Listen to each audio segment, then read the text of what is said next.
নড়াইলে nationalist blood ব্যাংকের প্রথম বর্ষপূর্তি উপলক্ষে আলোচনা সভা ও দোয়া মাহফিল অনুষ্ঠিত। নড়াইল থেকে শরীফুজ্জামানের পাঠানো তথ্যে বিস্তারিত।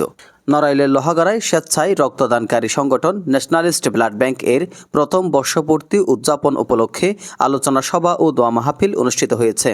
শুক্রবার 18 এপ্রিল রাত 8টার দিকে লোহাগাড়া শহরের জয়পুরস্থ ব্লাড ব্যাংক কার্যালয়ে এই অনুষ্ঠানের আয়োজন করা হয়। আলোচনা সভায় সভাপতিত্ব করেন সংগঠনের সভাপতি হাবিবুর রহমান হৃদয় এবং সঞ্চালনায় ছিলেন উপদেষ্টা এস.এ. সাইফুল্লাহ মামুন। অনুষ্ঠানে প্রধান অতিথি হিসেবে উপস্থিত ছিলেন নড়াইল জেলা বিএনপির সাধারণ সম্পাদক মোহাম্মদ মনিরুল ইসলাম। বিশেষ অতিথি হিসেবে বক্তব্য রাখেন নড়াইল জেলা বিএনপির সাংগঠনিক সম্পাদক টিপু সুলতান, নড়াইল পৌর বিএনপির সাধারণ সম্পাদক খন্দকার ফশিউর রহমান, লোহাগাড়া উপজেলা বিএনপির সভাপতি আহাদুজ্জামান বাটু, সাধারণ সম্পাদক কাজী সুলতানুজ্জামান সেলিম এবং লোহাগাড়া সরকারি পাইলট উচ্চ বিদ্যালয়ের প্রধান শিক্ষক এস.এম. হায়াতুজ্জামান।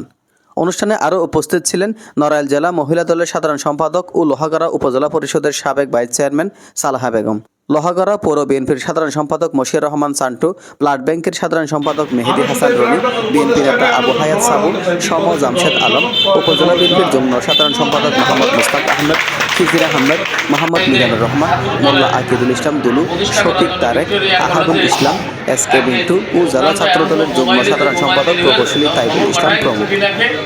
আমরাও কিছু মানুষ উদ্ধার দিয়ে আমরা ভিক্টোরিয়া কলেজে মিছিল করতে যাই, সেখানে ছাত্রলীগ হামলা করে আমাদের ব্যানার।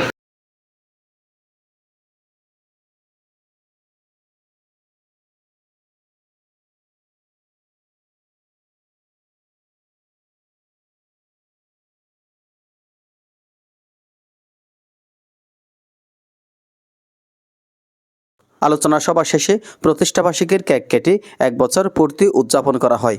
এরপর দোয়া মাহফিল ও খাবার পরিবেশনের মাধ্যমে অনুষ্ঠান সম্পন্ন হয়। এজান নিজামুদ্দিন, ডেস্ক রিপোর্ট।